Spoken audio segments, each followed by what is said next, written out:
Përshëndetje të dashur dëgjues. Kjo është një histori që do të trondit moralin, dashurinë dhe kufijtë e dinjitetit njerëzor.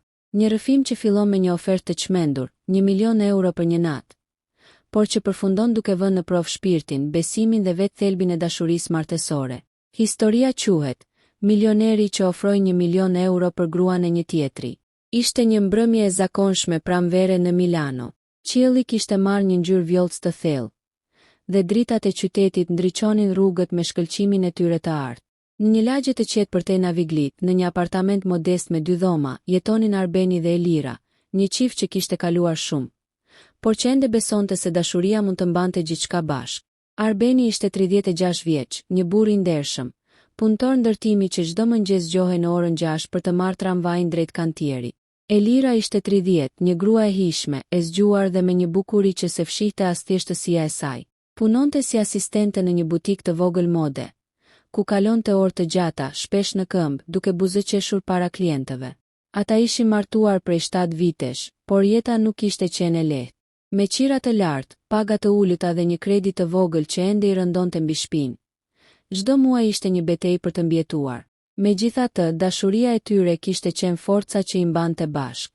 Por gjithçka ndryshoi një mbrëmje, kur fati trokiti në derën e tyre në formën e një njeriu që nuk njihte kufi.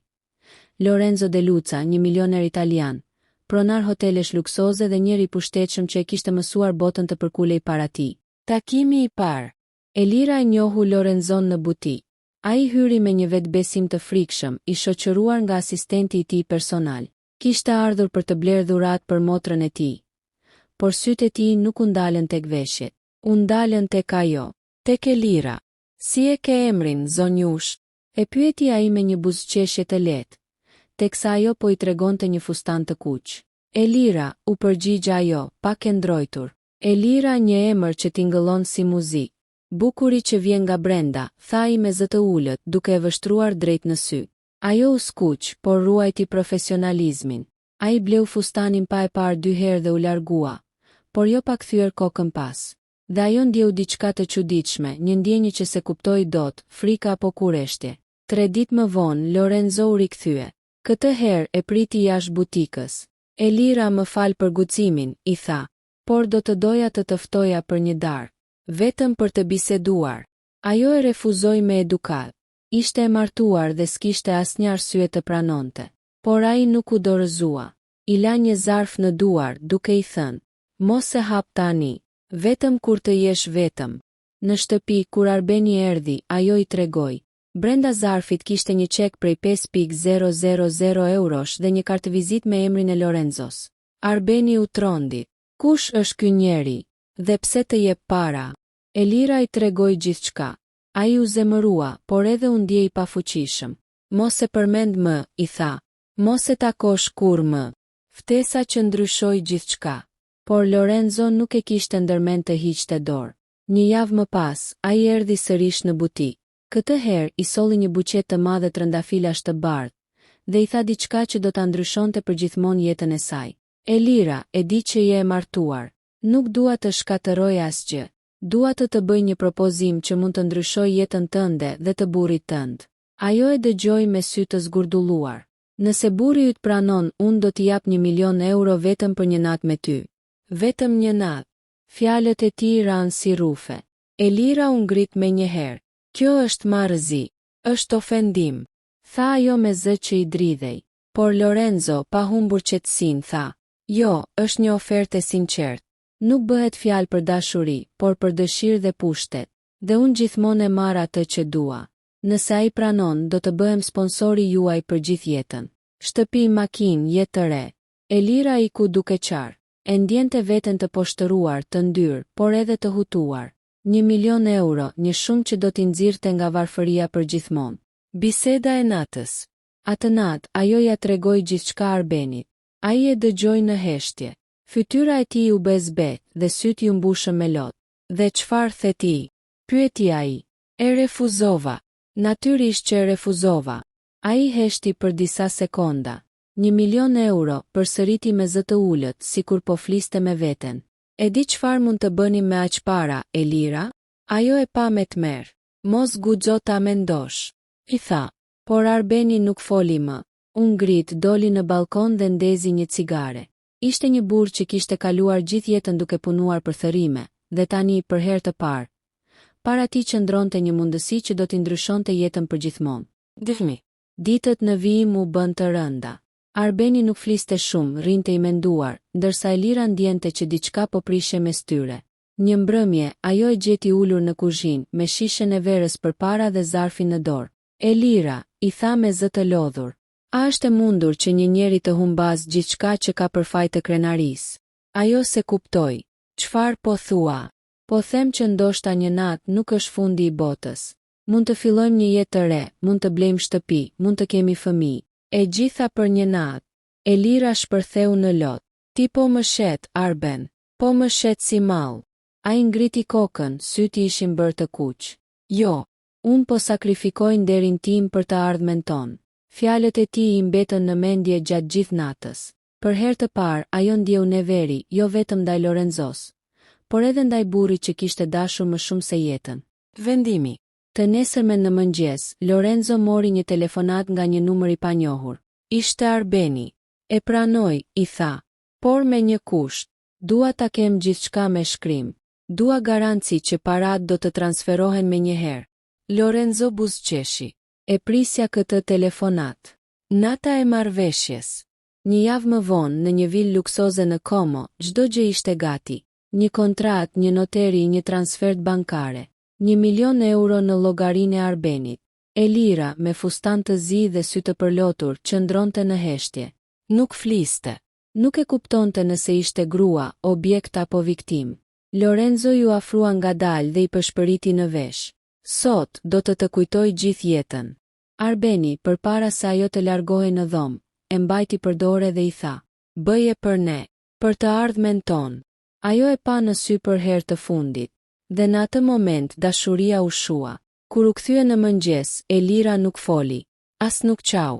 U fut në dush, u la gjatë dhe pastaj u shtri në shtrat pa thënë asnjë fjalë.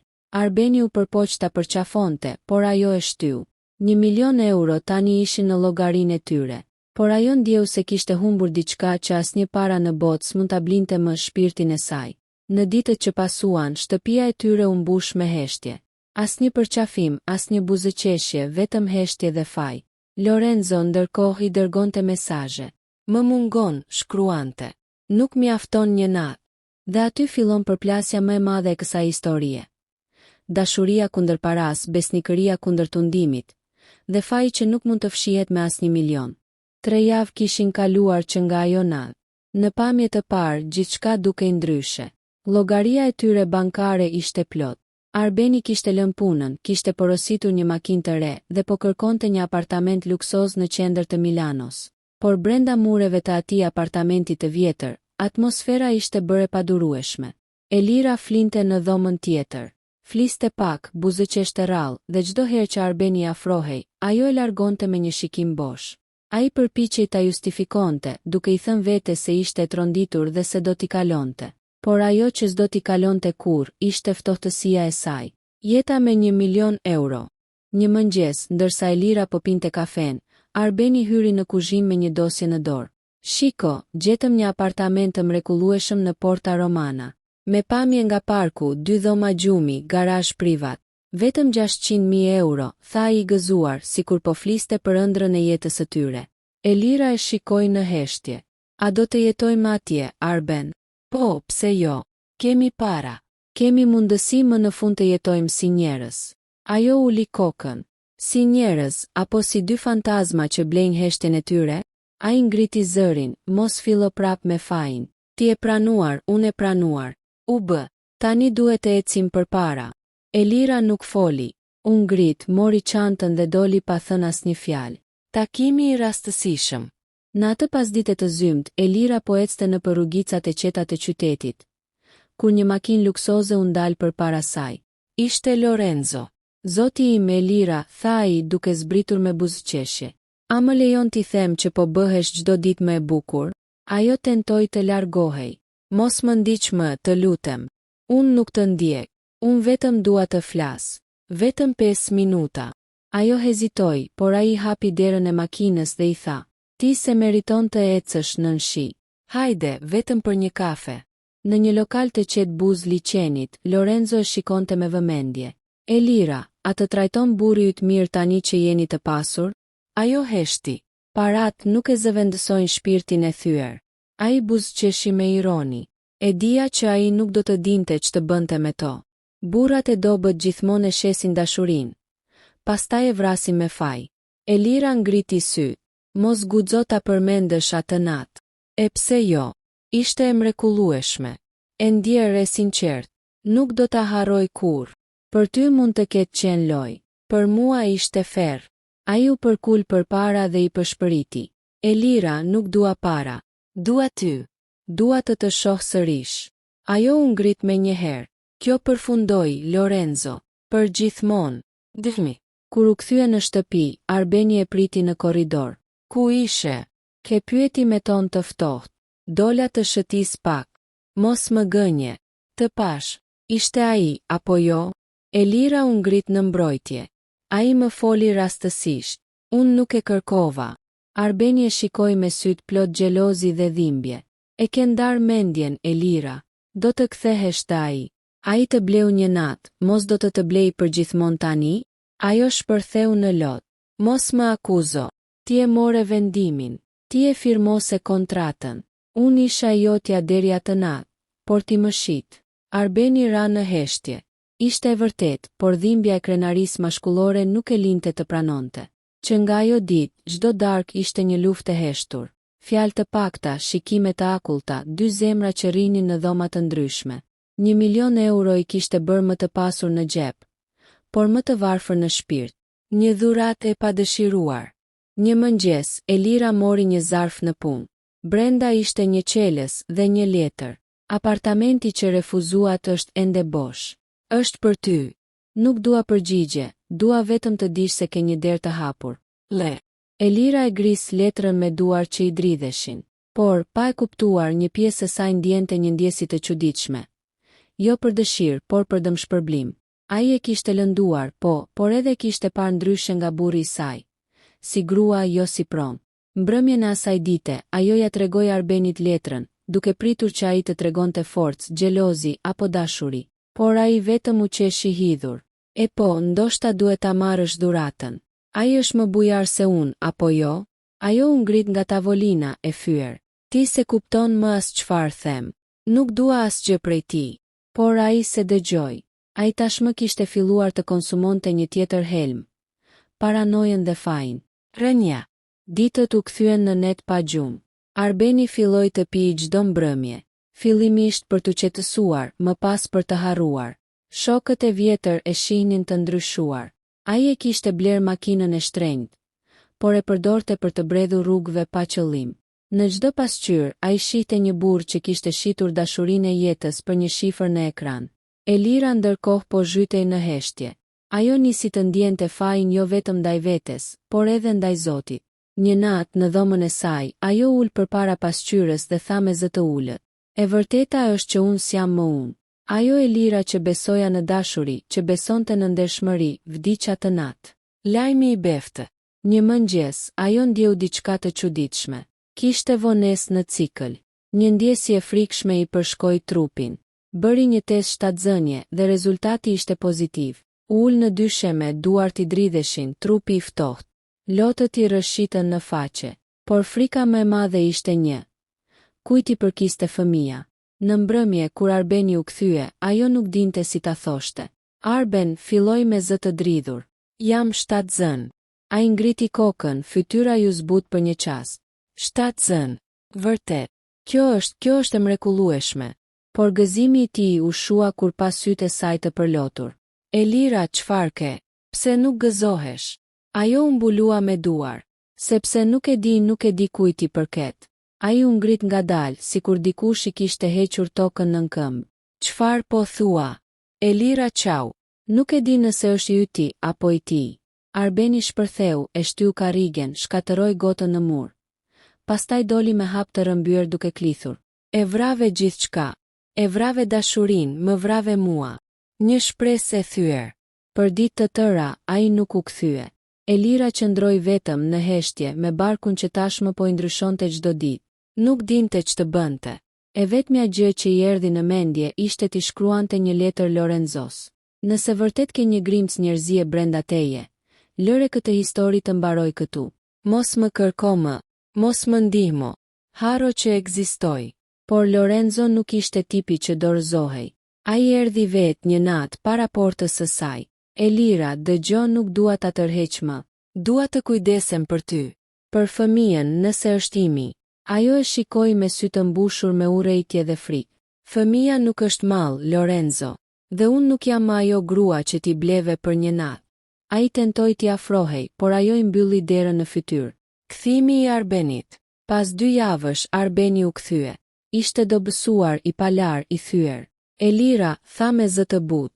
Kam menduar shumë. Ndoshta Zoti po më ndëshkon sepse unë lejoja që ti të bëheshe mall. Ajo qau. Arben, unë nuk mund të kthej mbrapa atë që ndodhi. E di, por ndoshta mund ta fillojmë sërish. Të kujdesemi për këtë fëmijë, të harrojmë gjithçka.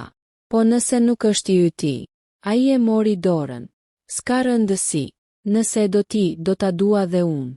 Ajo e përqafoi me forcë, për herë të parë pas shumë kohësh. Lotët e tyre u përzien, por brenda tyre qëndronte ende një plagë hapur. Një vërtet që mund t'i shkatëronte përsëri. Në horizont, Lorenzo po planifikonte diçka tjetër. Ai nuk mund ta pranonte humbjen. Kishte paguar 1 milion euro për një natë, por tani donte gjithë jetën e saj. Në muaj që pasuan, Elira u përpoq ta rindërtonte jetën me Arbenin. Fëmia i tyre, apo më saktë, fëmia që mund të ishte i të dyve, por rritej në barkun e saj me shpejtësi, si një kujtesë e gjallë së kaluarës që s'mund të fshihej. Çdo ditë përpiqeshin të sillnin normalitet, por pas çdo buzëqeshje e qëndronte një pyetje që askush nuk guxonte ta bënte me zë. Kujt i përket ky fëmijë? Një fillim i ri në sipërfaqe. Arbeni kishte rifilluar punën, kësaj here në një kompani ndërtimi që vetë kishte financuar me një pjesë të milionit. Ai donte të provonte se mund të ndërtonte diçka me duart e tij. Jo vetëm të jetonte nga një para që e kishte vrarë në shpirt. Çdo mëngjes i jepte Elirës një puthje në ball, dhe në mbrëmje sillte fruta për të, por sytë e saj nuk e kishin më atë dritën e dikurshme. Ishin si dritaret e një shtëpie që dikur kishte pasur zjarr, por tani kishte vetëm hije. Një mbrëmje, ndërsa po rinin në divan, Arbeni vendosi dorën mbi barkun e saj. Do ta quajmë si babai im, Ilir, tha me zë të butë. Elira buzëqeshi lehtë, por sytë ju mbushën me lot. Dua të jeti i yti, Arben me gjithë shpirt. Ai nuk foli, vetëm e përqafoi fort, duke menduar në heshtje. Po nëse nuk është i imi, a do ta arri ta dua njësoj? Në atë moment, celulari i Elirës drithëroi.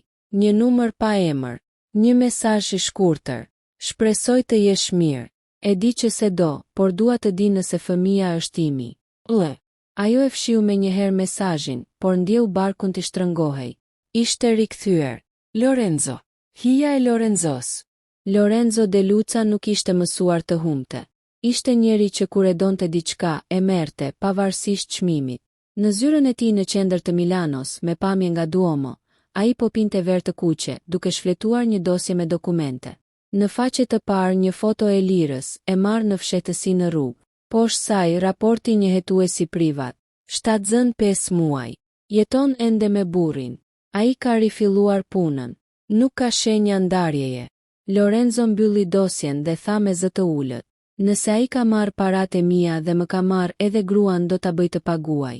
Në ditët që pasuan, nisën telefonata anonime. Letra pa emër në derën e Elirës. E di kujt i përket fëmia. E vërteta nuk fshihet për jetë. Arbeni filloi të bëhej i dyshim. Kush po luan me ne? Pyeste. Elira bënte sikur nuk dinte asgjë, por zemra i rrihte fort. E ndjente që Lorenzo nuk do ndalej derisa ta shkatëronte përfundimisht jetën e tyre. Ftesa në resort. Një ditë, një letër zyrtare mbërriti në adresën e tyre. Një ftesë nga kompania De Luca Hotels për inaugurimin e një resorti të ri në Como. Zoti dhe zonja Arbene, shkruhej me shkronja të arta. Si bashkëpunëtor të rinj, ju ftojmë të merrni pjesë në mbrëmjen gala të datës 24 korrik. Arbeni e pa i habitur. Nuk kemi asnjë bashkëpunim me ta. Pse duhet të na ftojnë? Elira e njohu me njëherë dorën pas ftesës. Mos shkojmë, të lutem, tha ajo. Pse? Do dukemi si njerëz që kanë frikë. Ndoshta mund të jetë një mundësi për punë. Ajo uli kokën. Nuk është për punë, Arben. E po aq më tepër. Dua ta shoh në sy atë njeri. Dua të shoh se kush është ai që guxoi të blejë nderin tim. Mbrëmja e maskuar. Resorti ishte një mrekulli arkitekturore, i ndërtuar mbi një kodër me pamje nga liçeni. Makinat luksoze ndaleshin njëra pas tjetrës dhe dritat pasqyroheshin mbi ujë si yje të arta. Kur Arbeni dhe Elira mbërritën, çdo sy u kthye nga ajo, me fustan të gjatë të kaltër, bark të rumbullakët dhe një qetësi që fshehte një stuhi brenda. Lorenzo i priti vetë me buzëqeshjen e tij të njohur. Elira sa shumë më mungove, tha me zë të ulët. Dhe ti, Arben, sa i guximshëm që erdhe. Arbeni ja shtrëngoi dorën fort. Nuk kam ardhur për të pirë verë. Kam ardhur të them që largohu nga jeta jonë. Lorenzo e vështroi në sy dhe i përshpëriti. Do të largohem vetëm kur ta di të vërtetën. Nëse fëmia është imi, do ta marr. Në atë moment, Elira ndjeu trupin tim piksej. Nuk do të marrësh asgjë. Shpërtheu ajo. Ky fëmijë është im, dhe imi do të mbetet, pavarësisht kujt i përket në letra. Njerëzit kthyen kokën, muzikantët pushuan për pak. Lorenzo u afrua i qetë dhe i tha me një buzëqeshje të akullt. Do të më kujtosh për këtë fjalë. Zbulimi. 2 javë më vonë, Elira shkoi për kontroll mjekësor. Mjekja i ofroi mundësinë e testit të atësisë që mund të bëhej edhe gjatë shtatëzënisë. Ajo s'mundi të flejë atë natë. Mendonte për Arbenin, për fëmijën, për gjithçka që kishte humbur. Të nesërmen e bëri testin fshehurazi. Rezultatet mbërritën pas 10 ditësh. Ajo i hapi duart që i dridheshin dhe lexoi. Babai biologjik, Lorenzo De Luca. Trupi ju drodh. U ul në dysheme dhe qau pa zë. E dinte që kjo e vërtet do ta shkatëronte përfundimisht. Rruga drejt Greminës. Ajo fshehu dokumentet, por Lorenzo tashmë e dinte. Hetuesi i tij privat kishte marrë informacionin nga klinika. Një pasdite, ai u shfaq para saj në park me një zarf në dorë. Mos u lodh ta fshehësh, e dashur. E di që është imi. Elira u ngrit me lot në sy. Nuk do të thotë asgjë. Ai nuk do të njohë kur si baba. Lorenzo qeshi lehtë. Ke harruar kush jam unë. Kam pushtet që se imagjinon. Do ta marr me çdo mënyrë. Në shtëpi, Elira u përpoq ta ruante sekretin. Por një natë, ndërsa po flinte, Arbeni gjeti zarfin në sirtar. E hapi. Lexoi emrin e Lorenzos. Lexoi fjalët babai biologjik. Dhe në atë moment, diçka brenda tij u thye përfundimisht. Ai doli nga dhoma me fytyrë të zbet dhe e pyeti me zë të ulët. Pra gjithë kjo kohë, unë po rris fëmijën e atij njeriu. Ajo qau, u përpoq ta kapte për dore. Arben, dëgjo, unë se dia, e betohem. Ai u tërhoq. Jo, Elira. E ke ditur. Dhe më le të mendoj se fati po na e kthente jetën. Por fati s'ka dorë në këtë. Vetëm ne. Ai mori çantën dhe doli, duke e lënë vetëm në mes të natës. Lorenzo triumfon. Kur Elira më në fund guxoi të dilte nga shtëpia për ta kërkuar, Lorenzo ishte aty. Do të vi me mua, i tha ai. Do të jetosh në shtëpinë time, do të lindësh djalin ton atje. Unë do të kujdesem për gjithçka. Ajo e pa drejt në sy. Nuk do të vi kur me ty, Lorenzo. Nuk dua asgjë nga ti. Ai ngriti supet. Do të ndryshosh mendje. Kur fëmia të lind, do ta kërkoj me gjykat. Dhe asgjë do të më ndaloj. Nëna e dëshpëruar. Muajt e fundit të shtatëzënisë ishin ferë. Elira u zhvendos në një dhomë të vogël me qira, e vetme, pa asnjë ndihmë. Paratë e mbetura ishin thuajse mbaruar. Dhe Arbeni nuk i përgjigjej asnjë mesazhi. Një natë, ndërsa po shikonte barkun e saj, ajo i foli fëmijës. Ti nuk ke faj, biri im. As unë ndoshta. Faji është i njerëzve që luajnë me dashurinë sikur të ishte lojë. Por unë të betohem, askush nuk do të marrë nga unë. Dhe në heshtje, ajo mori një vendim që do të ndryshonte gjithçka.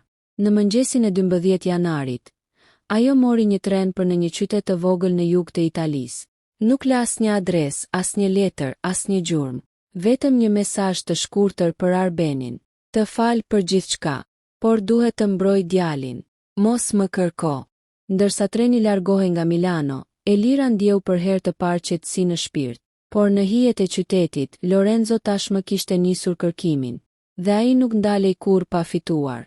Kur parat filluan të helmojnë dashurinë, pas asaj nate, jeta e Arbrit dhe Klarës nuk ishte më e njëjtë. Edhe pse përpiqeshin ta fshinin atë që ndodhi, gjithçka kishte lënë gjurmë të pashlyeshme midis tyre. Arbrit i dukej sikur çdo herë që e shikonte në sy, ajo kishte diçka për t'i fshehur. Një copë realiteti që nuk do ta merrte vesh kur plotësisht. Klara, nga ana tjetër, jetonte me një ndjenjë faji që e gëryente çdo ditë. Një ndjenjë që as miliona euro nuk mund ta shlyenin. Në mëngjesin e parë pas marrëveshjes, shtëpia ishte e heshtur. Klara qëndronte përballë pasqyrës, duke parë fytyrën e saj të zbetë, sytë e mbushur me lodhje dhe turp. Ndjeu dorën e Arbrit mbi shpatull, por nuk guxoi të kthehej. Ai i foli me zë të ulët, por të ftohtë. Parat janë në llogari. Kjo do të thotë se gjithçka ka mbaruar. Ajo se priste të ishte kaq i largët. Ai nuk i tha të dua, nuk i tha je gruaja ime. Vetëm fjalë që tingëlluan si një marrëveshje biznesi. Mbaruar. Pëshpëriti ajo. A mendon se diçka si kjo mbaron kaq lehtë? Arbri nuk foli më. Ai mori çelsat e makinës dhe doli, duke lënë pas një grua që po thyhej ngadalë nga brenda. Ditët kaluan si mjegull. Arbri filloi të zhdukej për orë të tëra nga shtëpia.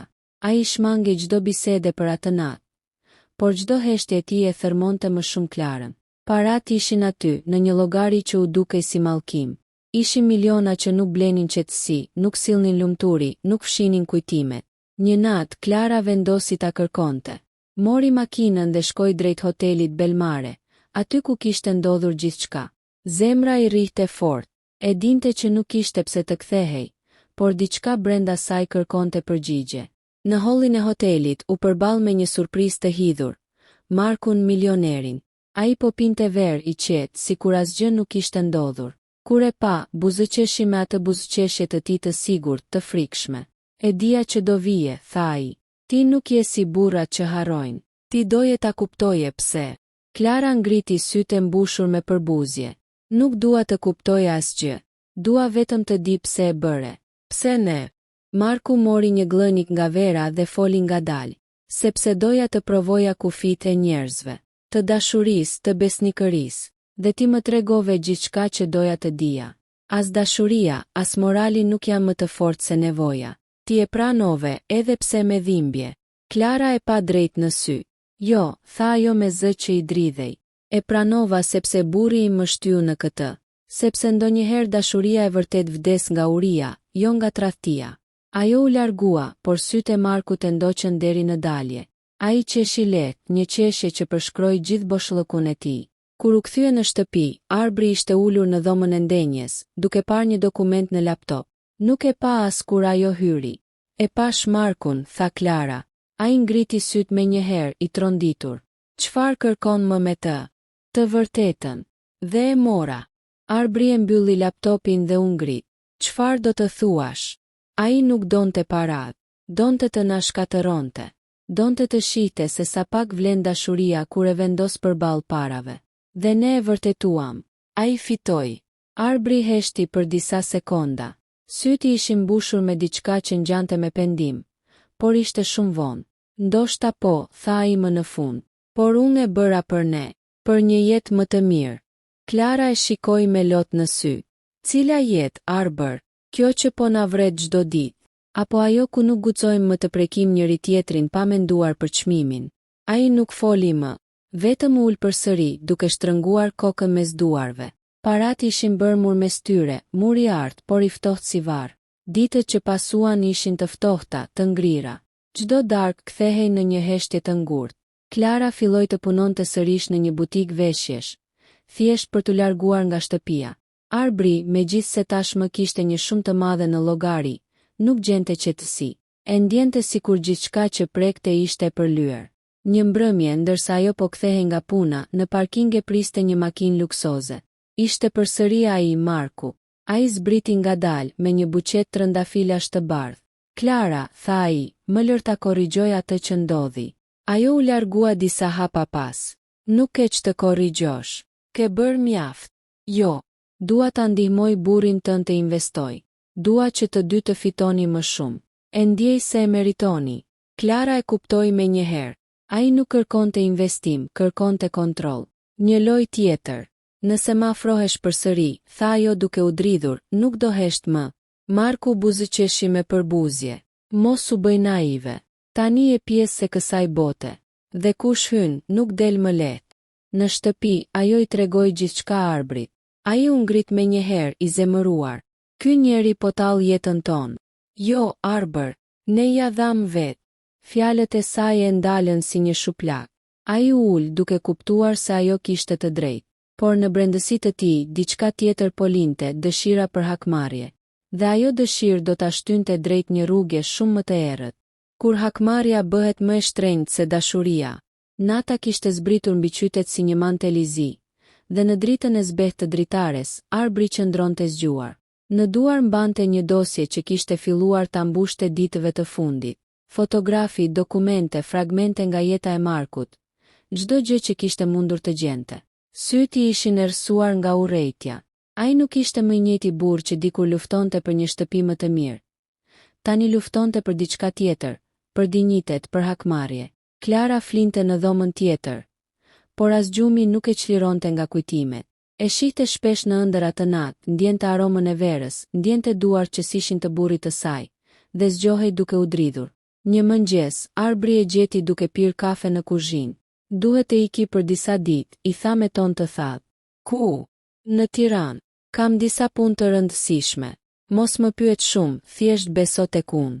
Ajo e ndjeu se diçka nuk shkonte. Kjo ka të bëjë me Markun, apo jo? Arbri heshti. Po e vazhdon këtë marrëzi, shtoi ajo me zë të dridhur. Do na fundosësh të dy. Ai u kthye, e pa drejt në sy dhe tha fjalë që ajo se kishte dëgjuar kur më parë nga goja e tij. Ai e përdhosi gruan time. Ai e bleu jetën time. Nuk do të iki pa ja kthyer çdo cent me dhimbje. Udhëtimi në Tiranë nuk ishte thjesht për punë. Ai kishte kontaktuar me një mik të vjetër, një ish gazetar investigativ që tani punonte në agjenci private sigurie. Emri i tij ishte Sokol. Më duhet gjithçka që mund të gjesh për një njeri, i tha Arbri sapo u takuan. Emri? Mark Vokshi. Sokoli ngriti vetullat. E njoh, një nga biznesmenët më të fuqishëm në vend. Shumë i pasur, por me shumë sekrete. Çfarë kërkon saktësisht? Të di si ta shkatërroj. Sokoli qeshi lehtë.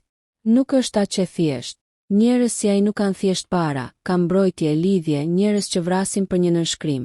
Nuk dua ta vras, tha Arbri duke shtrënguar grushtat. Dua ta shoh të rënohet. Dua ta humbas çdo gjë që e bën të ndjehet zot. Sokoli e vështroi për disa sekonda.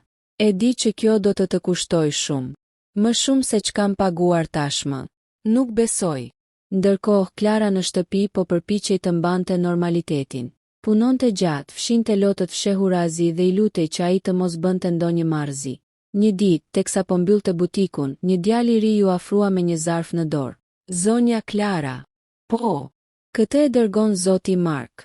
Zarfi përmbante një letër të shkurtër. Nuk e ndal dot atë që ke nisur, por nëse do të shpëtosh burrin tënd nga vetja, më tako edhe një herë. Vetëm një. Letra ishte e ftohtë, por kishte një ndjenjë sinqeriteti të çuditshëm. Klara e gris, por zemra i tha se Marku dinte diçka që ajo jo. Atë natë, pas shumë përpjekjesh për ta përmbajtur veten, ajo mori makinën dhe shkoi sërish në hotelin ku kishte ndodhur gjithçka. Kur hyri, Marku e priste, i veshur me të zeza, me një shishe verë në dorë. Nuk doja të shihja më, tha ajo e tensionuar. Por erdhe, ja ktheu ai qetësisht, sepse e di që burri yt po luan me zjarrin, dhe unë nuk dua që ai të digjet. Ajo u ul me zemrën që i rrihte fort. Çfarë di? Marku e pa drejt, po përpiqet të më rënoj. Ka dërguar dik të hetoj për mua, por ajo që nuk di është se unë kam tashmë gjithçka që më duhet për ta shkatëruar atë. Dhe nëse ai nuk ndalon, do e bëj. Klara ngriti zërin. Lëre, mjaft me këto lojëra. Ju të dy do shkatërroni gjithçka. Po unë, po ne. Marku heshti për një moment, pastaj tha me një zë të ulët. Nuk po e bëj për hakmarrje, po e bëj sepse nuk të kam harruar. Ajo u ngrit me një herë. Mos guxo të thuash diçka të tillë. Ti bleve trupin tim për një natë. Mos guxo ta quash ndjenjë. Gabohesh, tha ai. Atë natë, unë kuptova se asnjë grua që kam pasur nuk më kishte bërë të ndihesha gjallë si ti. E di që ti ngëllon e neveritshme, por është e vërtet. Nuk të bleva, Klara. Të humba. Ajo e pa për një sekond, pa mundur të flas. Kishte diçka në tonin e tij që e çori me surrejtjes dhe mëshirës. U largua me sy të mbushur me lot, pa e ditur më nëse Marku ishte armik apo njeri i thyer. Në Tiranë, ndërkohë, Arbri kishte marrë lajmet e para nga Sokoli. Kam gjetur diçka, i tha ai duke i dhënë një dosje. Marku ka ndërtuar pasurinë e tij mbi mashtrime. Ka përdorur një emër të vdekur për të hapur kompani në Maltë. Nëse kjo del publikisht, e mbaron. Arbri mori dokumentet, i mbajti në duar si një armë të shenjtë. Sa shpejt mund ta publikojmë? 2 ditë, por do të jetë e rrezikshme. Bëje. Por atë natë, kur ai po kthehej në hotel, mori një telefonat. Ishte Klara. Zëri i saj dridhej. Arbër, ndalo. Të lutem. Ai e di çdo gjë. Ka njerëz që të ndjekin. Mos bëj asgjë. E di çfarë po bën ai. Po më shantazhon, po të përdor. Jo, Arbër. Ai më tha se do të shkatërroj nëse nuk ndalon. Atëherë le ta provoj. Ajo filloi të qante. Kështu po humbasim të dy. Ti nuk je më burri që njoha. Ai heshti. Pastaj tha me një ton që nuk e kishte pasur kur më parë. Ndoshta s'jam, por s'dua të jetoj me ndjenjen që jam një njeri i blerë. 2 ditë më vonë, mediat shpërthyen me lajme. Artikulli që Sokoli publikoi e tronditi botën e biznesit. Milioneri ndërtuar mbi një identitet të rem. Marku e mori vesh përpara se lajmi të dilte publikisht. E dinte kush qëndronte pas, por nuk reagoi me njëherë. Ai zgjodhi diçka tjetër, një hakmarrje më të heshtur. Në mbrëmje, kur Klara u kthye në shtëpi, gjeti derën e hapur. Brenda, Arbri nuk ishte. Vetëm një letër në tavolinë. Nuk e bëra për të fituar. E bëra që ta ndjeja sërish veten burr. Nëse nuk kthehem, mos më kërko. Ajo ra në gjunjë, duke qarë në heshtje. Telefoni i saj ra në tokë, ndërsa ekrani shfaqte një mesazh të ri. Nëse do ta shohësh përsëri të gjallë, e di ku të më gjesh. Sekreti që ndryshoi gjithçka.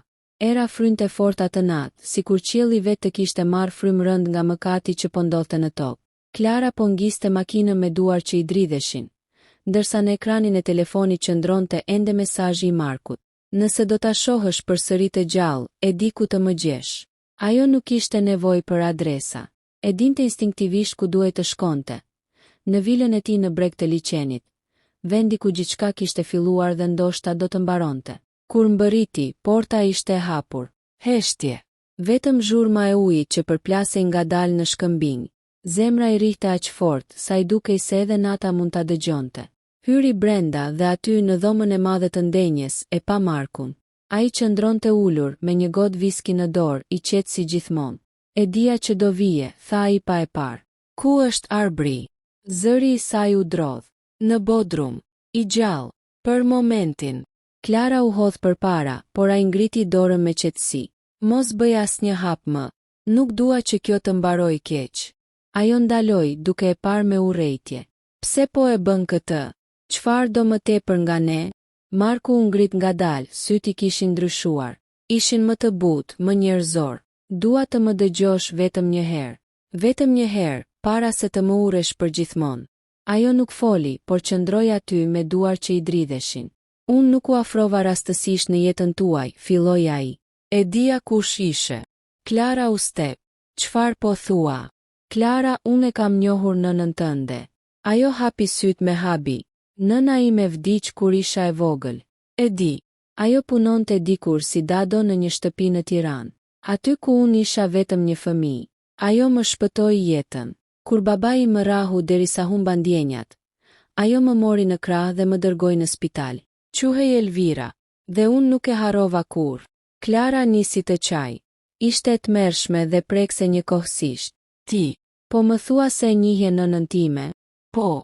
Dhe kur vite më vonë e mora vesh që ajo kishte vdekur në varfëri. Betova se një ditë do ndihmoja çdo gjë që kishte lënë pas. Kur të pash për herë të parë në atë mbrëmje, e dija me një herë kush ishe. Të ngjaja aq shumë me të sa mendova se po shihja fantazmën e saj. Por pastaj ndjeva diçka tjetër. Diçka që s'duhej ta ndjeja. Klara rrinte pa fjalë.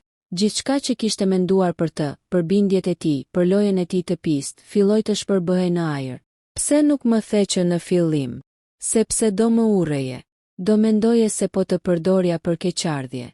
Dhe ndoshta në fillim as vetë se dija çfarë doja. Por më vonë, kur pash si të trajtonte burri yt, mendova. nëse jap mundësin ta shpëtoj, ndoshta do shpëtoj edhe veten. Dhe kështu lindi ajo marrëveshje e mallkuar. Ajo u afrua disa hapa. Ku është Arbri, Mark? Ai uli sy. Nuk doja t'i bëja keq, por ai më sulmoi. Ka frikë dhe e kuptoj. Shko te Bodrumi, por të lutem, mos bërtit. Është i lidhur, por mirë. Klara zbriti me nxitim shkallët. Në fund të korridorit të ftohtë e gjeti. Arbri ishte ulur në një karrige, me duart e lidhura, fytyrën e gjakosur. Arbër! Bërtiti ajo duke ju afruar. Ai ngriti kokën me vështirësi. Klara, pse erdhe? Duhet të ikje. Nuk do të lë këtu. Ajo nisi t'i çlironte duart, por Marku u shfaq pasaj me një qeles në dorë. Lëri, do t'i liroj vet, tha me zë të butë. Arbri e pa drejt në sy, plot urrejtje. Je më i sëmur se ç'mund të imagjinoja. Jo, tha Marku, thjesht i lën duar. Pasi ja hoqi prangat, ai u tërhoq prapa. Tani jeni të lirë të ikni, por dua vetëm një gjë. Ata të dy e shikuan me mosbesim. Çfarë? Pyeti Klara. Të më dëgjoni deri në fund, dhe pastaj të vendosni vetë nëse do më lini të jetoj. Ai nisi të ecë përreth, si dikush që po rrëfen mëkatet e veta. Unë u rrita në dhunë. Babai im ishte një tiran që më rahu derisa s'mund të ndjeja më trupin. Nëna ime u aratis dhe mua më rriti një grua e huaj, nëna jote. Ajo më mësoi çfarë është mirësia, por kur ajo u largua, gjithçka brenda meje vdiq. Ai u ndal. Kur u rrita, më betova se do bëhesha aq i pasur sa askush të mos mund të më poshtëronte më. Dhe ja ku jam. Por në fund çfarë fitova? Një jetë bosh, një emër që nuk më përket dhe një dashuri që nuk guxova ta kem si njeri. Ndaj e bleva si demon. Në sy shkëlqeu një pik loti që e la pa frym Klarën. Mark, mos. S'dua mëshirë. Dua vetëm të më falësh, nëse mundesh. Dhe nëse jo, do ta kuptoj. Arbri u ngrit, i lëkundur, por zemërak. Ti na shkatërrove. Jetën, dashurinë, gjithçka. Jo, Arbër, tha Marku qetësisht. Ju e shkatëruat vetë kur pranuat marrëveshjen. Unë ju testova, por ju pranuat. Dhe unë humba bashk me ju. Klara u afrua ngadalë. Çfarë do të bësh tani? Ai buzëqeshi hidhur. Të largohem. Kam lënë gjithçka në emrin tënd. Shtëpinë, llogarit. Do të gjeni dokumentet në tryez. Kam borxh ndaj asaj gruaje që më shpëtoi dikur. Dhe borxh ndaj teje, që më bëre të ndihem për herë të parë njeri. Ajo nisi të qante. Mos bëj ndonjë marrëzi, Mark. Ai e pa drejt në sy, me qetësinë e dikujt që e di fundin e vet. Ndonjëherë, e vetmja mënyrë për të larë një mëkat është të mos jetosh me të. Në mëngjes, policia gjeti makinën e Markut pranë liçenit. Brenda, vetëm një letër. Dashuria është prova më e fortë e fajit. Faleminderit që më dhe një arsye për ta ndjerë. Klara nuk foli për ditë të tëra. Arbri qëndronte pranë saj i thyer, duke e ditur se asgjë nuk do ishte më si më parë. Parat ishin aty, pasuria po ashtu, por çdo gjë duke e zbrazët. Klara në heshtje e vizitoi shpesh bregun e liçenit. Aty ku fundi i Markut u bë fillimi i pendesës së saj. Në një nga ato ditë, një pakoj u dorëzua nga posta. Brenda një ditar i vjetër. Në faqen e parë shkruhej me dorë të njohur. Për Klarën, që të kuptoi pse edhe mëkatarët din të duan. Ditari një njeriu që deshi shumë. Klara qëndroi për orë të tëra përpara dritares, duke mbajtur ditarin në duar.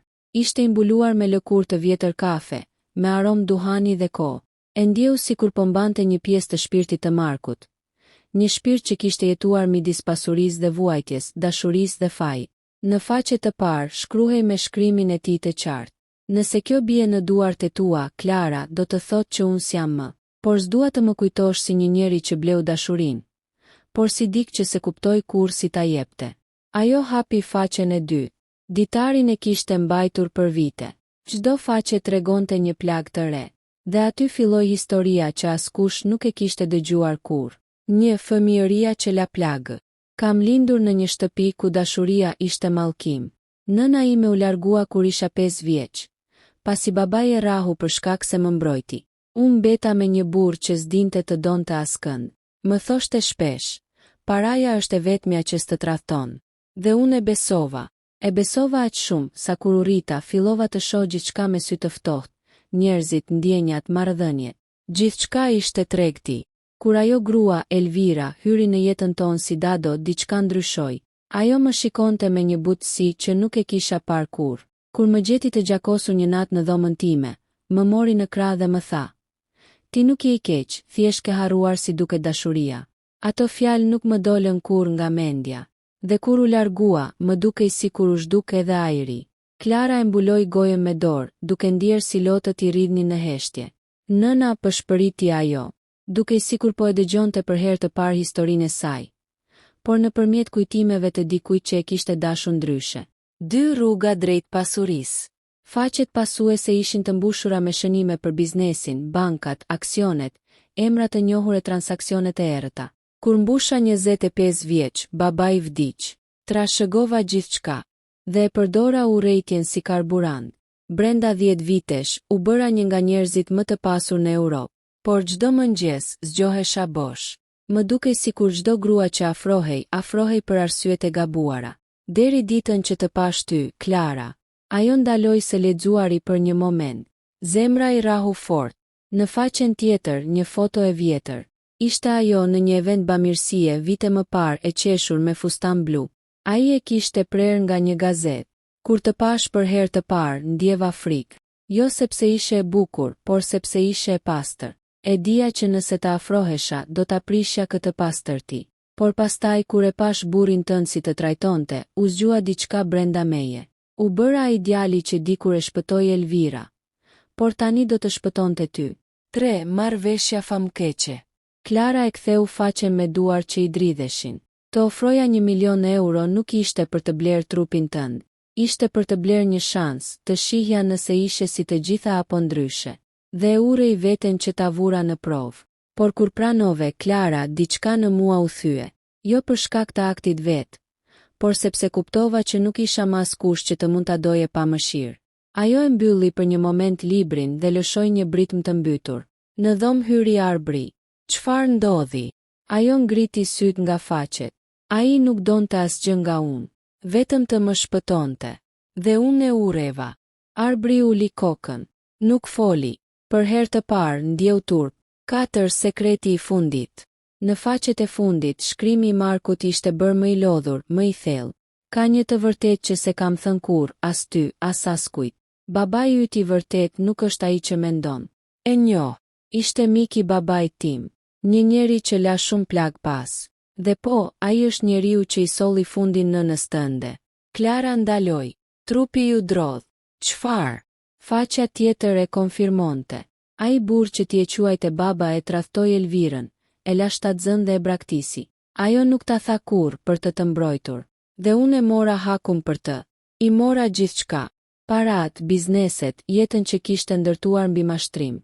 Kështu që në një mënyrë të sëmur, ti nuk ishe viktima ime, Klara. Ishe shpëtimi im. Letra mbaronte me një rresht të vetëm. Nëse një ditë më fal, mos e bëj për mua. Bëje për atë djalë që Elvira shpëtoi dikur. Klara mbylli ditarin dhe mbajti fort në gjoks. Lotët nuk i ndaleshin. Ajo kuptoi se gjithçka që kishte menduar për Markun, egërsi, etje për pushtet, manipulim, kishte qenë thjesht mënyra e tij për të fshehur dhimbjen. Në ato momente, çdo pasuri që ai kishte lënë, çdo dokument që gjendej në sirtarët e tij, nuk kishte më asnjë rëndësi. Ajo ndjeu vetëm boshllëk dhe një det fajësie që nuk kishte më fund. Arbri i heshtur ul pranë saj. Ndoshta e ke dashur, tha ai ngadalë. Ajo se mohoi. Jo ndoshta. Po. Dhe tani është vonë. Netët që pasuan ishin të ftohta. Klara shihte shpesh ëndra ku Marku qëndronte në breg të liçenit, me të njëjtën buzëqeshje të qetë. Në ëndër, ai i thoshte gjithmonë të njëjtën fjali. Mos e lejo dashurinë të bëhet faj, Klara, sepse atëherë as jeta, as vdekja s'të falin dot. Rënjët e mëkatit. 3 ditë pas leximit të ditarit, Klara nuk fliste me askënd. Ishte si një fantazm që ecte nëpër shtëpi, me syt bosh dhe duar që mbaheshin fort pas barkut, sikur të kërkonte forcë nga vetja. Çdo faqe e atij ditari i kishte ndryshuar mënyrën si shihte jetën, dashurinë, madje edhe veten. Por ajo fjali e fundit e Markut, ajo e tmerrshmja, babai yt i vërtet është dikush tjetër, i digjte trurin. Kush ishte ai burr? Një mëngjes, ndërsa po pinte kafen, dëgjoi trokitje në derë. Ishte një postier. Në duar mbante një zarf me ngjyrë gri. pa emër dërguesi. Brenda një kopje një testamenti dhe një letër nga një avokat. Klara Hoxha, jeni thirrur për të qenë e pranishme në hapjen e testamentit të zotit Viktor Krasniqi. Ai ju ka përmendur si trashëgimtare të drejtpërdrejtë. Emri ngriti gjakun në kokë. Viktor Krasniqi, drejtori i kompanisë ku kishte punuar dikur Arberi. Njeriu që kishte pasur lidhje të errta me Markun. Një figurë e fuqishme që dikur kishte pasur në dorë gjysmën e industrisë financiare të vendit. Klara e kuptoi menjëherë. Ky ishte njeriu për të cilin fliste Marku. Ky ishte babai i saj i vërtet. Takimi me të vërtetën. Në zyrën e avokatit mbretëronte heshtje. Në mur një fotografi e Viktor Krasniqit, flokët gri, sy të ashpër, buzë të holla. Një fytyrë që dukej siguri. Klara rrinte përballë, me duar që i dridheshin në prehër. Avokati hapi dokumentin dhe nisi të lexonte. Unë, Viktor Krasniqi, në vetëdije të plot, e deklaroj se Klara Hoxha është vajza ime biologjike. Lindur më 1992 nga lidhja ime me zonjën Elvira Dema. Për shkak të rrethanave të kohës, nuk munda ta pranoja, por sot, përpara vdekjes, dua të lë një pjesë të pasurisë sime për të në shenjë pendese. Klara u zverdh. E gjithë dhoma u mbush me një zhurmë të çuditshme, si shushurim gjaku në veshët e saj. Pra ishte e vërtet, përshpëriti ajo. Avokati e shikoi me keqardhje. Zoti Krasniqi u nda nga jeta para 2 javësh. Nuk la familje tjetër. Vetëm ju. Klara ngriti syt drejt dritares. Për jashta qielli ishte gri, njësoj si zarfe që sillnin të fshehtat e jetës së saj. Ajo ndjeu një lloj hidhësie të thellë. Jo vetëm sepse kishte humbur një baba që se kishte njohur kurrë, por sepse ai ishte njeriu që kishte shkatëruar jetën e nënës së saj dhe të Markut. E shkuara që vjen me gjak. Të njëjtën natë, ajo kërkoi në internet gjithçka mbi Viktor Krasniqin. Artikuj të vjetër, dosje financiare, intervista. Dhe aty, në një nga shkrimet e harruara, lexoi një detaj që ia ngriti qimet në trup. Në vitet 90, një nga kompanitë e tij bashkëpunoi me firmën Marinvest, e drejtuar nga familja Luka, babai i Mark Lukës. Sytë e saj u mbushën me lot. Tani gjithçka merrte kuptim. Babai i saj kishte qenë partner biznesi me babain e Markut. Ata kishin ndërtuar perandorinë e tyre mbi mashtrime, korrupsion dhe shfrytëzime. Dhe në këtë rrjet viktimat kishin qenë gratë, nëna e Markut dhe e saj. Marku, në mënyrën e tij të sëmur, kishte kërkuar drejtësi përmes saj, duke e dashur, por edhe duke ndëshkuar. Një cikël që e kishte lidhur fatin e të treve në mënyrën më tragjike të mundshme. Udhëtimi në fshatin e harruar. Në testament ishte përmendur edhe një pronë, një shtëpi e vjetër në një fshat malor, që dikur i kishte përkitur familjes Krasniqi. Klara vendosi të shkonte atje, e vetme. Kur mbërriti, dielli po perëndonte dhe ajri kishte erë myku e kujtimesh. Shtëpia duke e braktisur, por në murin e korridorit pa një fotografi të vjetër. Viktor Krasniqi me një grua të panjohur, ndoshta bashkëshortja e tij, dhe pas tyre një djalë i vogël. Në fytyrën e atij djali kishte diçka të njohur. Në sytë e tij ishte Marku. Ajo u step, e kapi fotografin me duar që i dridheshin. Në pjesën e pasme ishte shkruar me laps. Viti 1989. Viktor me djalin e mikut të tij, Mark Lukën. Klara ra në gjunjë. Tani çdo gjë ishte e qartë. Marku kishte kaluar gjithë jetën e tij duke u rryer baban e vet. Pa e ditur se ai babai kishte qenë ortak me babain e saj. Njeriun që kishte tradhtuar dhe shkatëruar nënën e tij dhe Elvirën. Të dy kishin qenë viktima të njëjtit rreth vicioz. Baballarëve që kishin ndërtuar pasurinë mbi dhimbjen e grave që kishin dashur. Letra e fshehur. Në dhomën e sipërme, Klara gjeti një sirtar të kyçur. Brenda një zarf i vogël me inicialet D. Ajo e hapi me duar që i dridheshin. Brenda një letër e zverdhur nga koha. Viktor, nëse kjo letër të arrin ndonjëherë, dije se po largohem. Nuk dua më asgjë nga ti, veç se ta dish se fëmia që mbaj në barkë është i ti. Nuk dua që ajo të rritet në botën tënde të ftohtë. Do ta mbroj, edhe nëse më duhet të jetoj në errësirë. Elvira. Klara e shtrëngoi letrën në kraharor dhe shpërtheu në lot. Në atë moment ndjeu praninë e Markut, sikur fryma e tij të ishte ende aty në ajër duke e parë. Ai kishte ditur gjithçka, dhe në vend që ta urrente, kishte zgjedhur ta donte. Një dashuri që kishte lindur nga gjaku, por ishte rritur në ndjesi të pastër. Vendimi. Klara u kthye në qytet me fytyrën e rrudhur nga dhimbja, por me shpirtin më të qetë. I tha Arbrit, Do largohem. Ai ngriti syt I tronditur. Ku? Në Itali, aty ku lindi nëna ime. Dua të gjej paqe për veten, për Markun.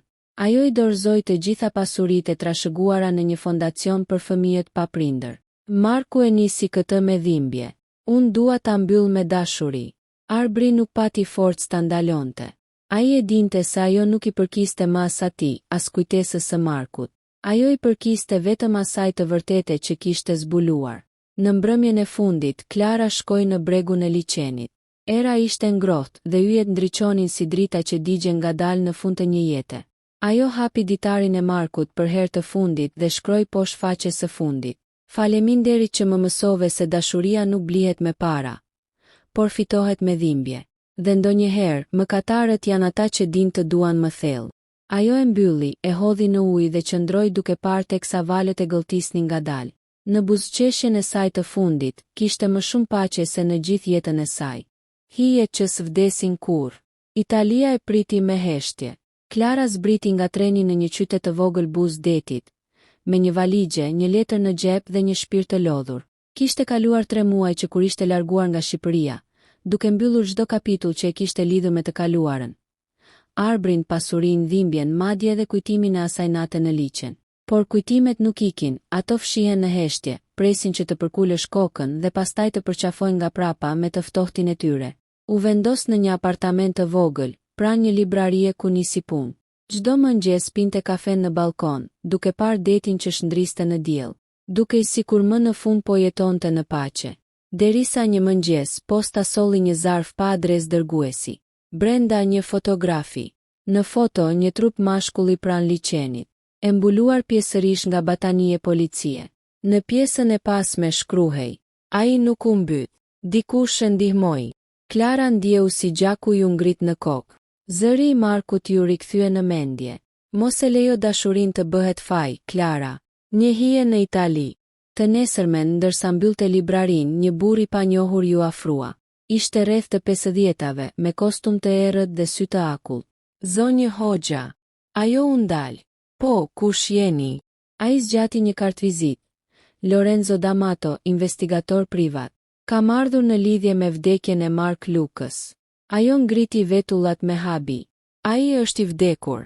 Lorenzo buzëqeshi lehtë. Në dokumente, po. Por trupi që gjeti policia nuk është identifikuar kurrë me det. Ishte I djegur, I pajet, pa shenja të qarta. Disa mendojnë se ishte ai. Unë jo. Klara e pa drejt në sy, e tronditur. Pse më thoni këto? Sepse jam punësuar nga dikush që dëshiron ta di të vërtetën. Dhe sepse në dosjen e tij gjendet emri juaj, 10 herë. Ai nxori një dosje të hollë dhe ja la në dorë. Lexojeni dhe vendosni vetë nëse doni ta mbyllni përfundimisht këtë histori apo ta hapni sërish. Dosja e së vërtetës. Në apartament, Klara hapi dosjen me duar që I dridheshin. Brenda kishte dokumente, raporte policie dhe një letër që s'ishte dorëzuar kurrë. Zonjës Klara Hoxha, nëse po lexon këtë, do të thotë që jam gjallë. Mos kërko më për mua, po përpiqem ta fshi emrin tim nga bota që më krijoi. Por nëse dikush vjen e të thotë që jam vdekur, mos I beso. Klara ra në gjunjë. Letra ishte shkruar me dorën e Markut, se kishte dyshim. Ajo e lexoi sërish dhe sërish, derisa faqja u njollos me lot. A mund të ishte e mundur? A kishte shpëtuar? Pse kishte inskenuar vdekjen e tij? Dhe kush po e ndiqte tani? Kthimi I hijeve. Pas disa ditësh, Lorenzo u kthye. Kam diçka tjetër, I tha. Një video sigurie nga porti I barit. Natën pas gjojave të vrasjes së Markut. Një burr me të njëjtën pamje, duke hipur në një anije mallrash me drejtim në Itali. Klara ngriti dorën mbi buzë. Në ekranin e telefonit, pamja ishte e paqartë, por mjaftueshëm e qartë për ta njohur atë ecje. Ishte ai, Marku, I gjallë. Ku ndodhet tani? Lorenzo ngriti supet. Se di, por dikush tjetër po e kërkon gjithashtu. Dhe këta njerëz nuk kërkojnë për ta falur. Klara u zbe. Kush? Një grup që dikur punonte për babain tënd. Tani duan të pastrojnë çdo dëshmi të lidhur me familjen Krasniqi. Në atë moment, Klara kuptoi se historia s'kishte mbaruar. Ishte vetëm në fillim. Takimi I heshtur. Një natë, ndërsa kthehej në apartament, dikush I ra derës. Klara e hapi me kujdes, por askush s'u pa. Vetëm një pak kohë e vogël në dy sheme. Brenda një unaz ari, ajo që Marku mbante gjithmonë. Dhe një cop letre. E dija që do më kërkoje. Mos më kërko më. Të dua, por ky kapitull mbaron këtu. Lotët i rodhen si shi. Ajo doli në balkon dhe pa detin, njësoj si atëherë. Në largësi një siluet mashkulli ecte në errësirë me pallto të zezë. Ajo e njihte mënyrën si ecte. Mark përshpëriti, por ai nuk u kthye. Një fillim i ri. Të nesërmen Lorenzo u kthye sërish. Do të vazhdojmë kërkimin, e pyeti. Ajo e pa drejt në sy, me fytyrën e qetë. Jo, nëse ai do që të jetoj në hije, le të jetoj. Mua më mjafton që është gjallë. Ai u ngrit për t'u larguar, por para se të dilte, Klara tha. Lorenzo, kush të pagoj për të më gjetur? Ai heshti për një moment. Pastaj nxori një kartvizit tjetër, të vjetër, me vetëm një germ të shkruar. Ajo buzëqeshi me slotëve. Pra, edhe tani ai po më mbron. Në mbrëmje, Klara ndezi një qiri pranë dritares dhe i shkroi një letër të fundit. Mark, nuk do të kërkoj më. Nuk dua të di ku je, mjafton që je gjallë. E di që dashuria jon nuk ishte e pastër, por ishte e vërtet. Dhe ndoshta në një jetë tjetër do mund të jemi pa faj, pa dhimbje. Deri atëherë, unë do të ruaj kujtimin tënd si dritën më të ndaluar që kam parë ndonjëherë. Ajo e hodhi letrën në det. Era e mori si për t'ia quar atij. Diku ndoshta në një portë të huaj, një burr me pallto të zezë e ndjeu atë arom letre dhe buzëqeshi let. Duke e ditur që ajo më në fund kishte gjetur paqe. Kur dashuria ngrihet nga hiri. 5 vjet kishin kaluar që nga nata kur Klara pa për herë të fundit hijen e Markut duke u zhdukur në errësirë. 5 vjet heshtje, gjatë të cilave ajo mësoi të jetonte ndryshe. Pa frikë, pa pritje, me shpresë të matur. Tani ishte 34 vjeç. Punonte si menaxhere në librarinë më të madhe të qytetit bregdetar në Itali. Kishte miq, kishte një jetë të qetë, por kishte edhe një plagë të hapur, që ndonjëherë dhemte më shumë se ditën e parë. Një mesazh i harruar. Një mëngjes shiu, ndërsa po pinte kafe në balkon, telefoni i saj lëshoi një tingull të çuditshëm. Ishte një mesazh pa emër. Klara, më fal që po ta prish qetësinë, por nuk ke shumë kohë. Dikush të kërkon. Pas ti një adresë, Via del Porto 17. Ora 21:00. Vetëm. Ajo ngriti syt drejt qiellit gri. E ndjeu me njëherë në zemër, ishte ai. Askush tjetër nuk do i shkruante kështu. Askush tjetër nuk do e dinte si t'i fliste pa fjalë. Takimi në errësirë. Në orën 21:00, Klara ndodhej përballë një godine të braktisur në port. Era e detit e përplaste rrobat pas trupit, ndërsa zemra i rrihte si daulle. Ajo hyri ngadalë. Në fund të korridorit një dritë e zbehtë dhe një zë. Mos lëvize. Ajo u kthye. Një burr i gjatë me flok pak të thinjur dhe pallto të zezë doli nga hija. Sytë e tij të njëjtit sy që dikur e kishin parë me dashuri dhe mëkat. Mark përshpëriti ajo. Ai nuk foli për disa sekonda. Ishte si të shihje një fantazm që s'duhej të ishte më. Nuk duhej të vije, tha më në fund. Pse më dërgove adresën atëherë? Sepse ata po vinë, dhe këtë herë nuk do të ndalen. E vërteta e fshetë.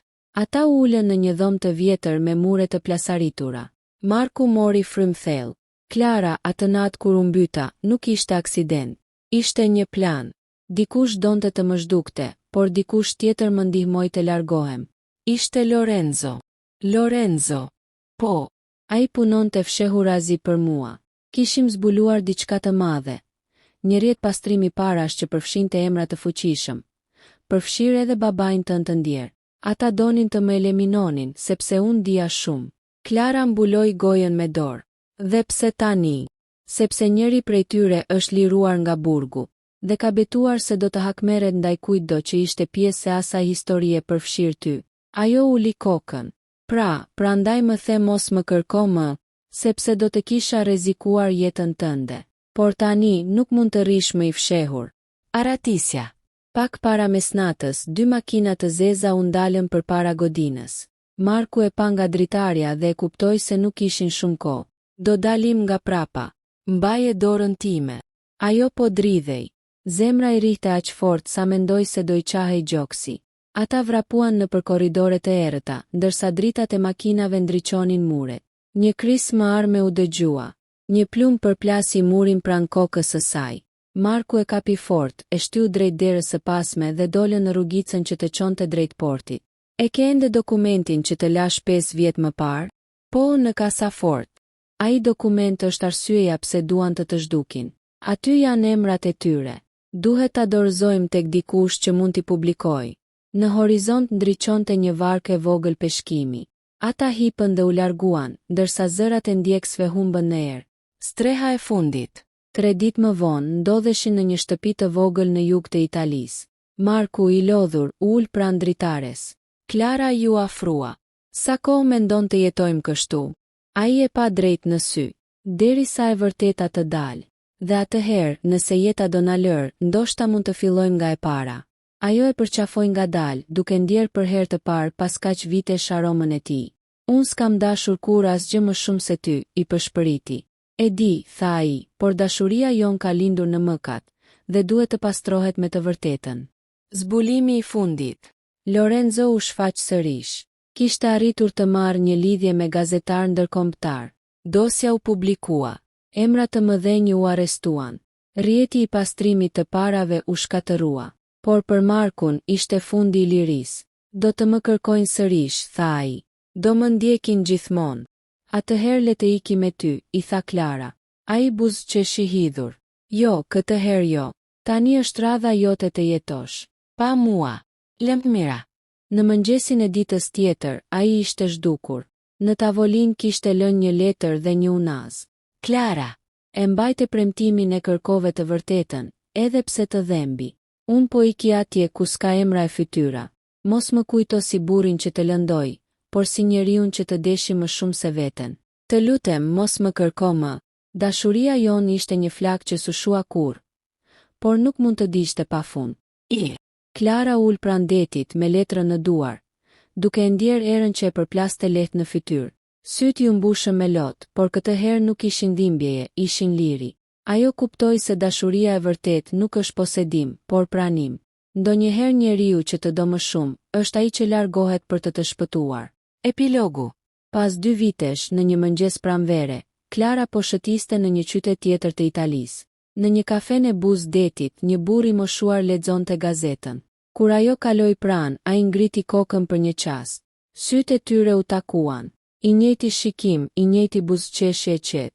Ajo ndaloi frymën, por ai thjesht ngriti gazetën dhe u largua. Në tavolinë mbeti një letër. E dija që do të vije. Tani, jeto. Ajo e mori, buzëqeshi me slotëve dhe hodhi syt drejt horizontit. Në det, një varkë e vogël lundronte ngadalë drejt dritës së diellit. Dashuria e tyre s'kishte më nevojë për fjalë. Ishte bërë frymë, kujtim dhe përjetësi.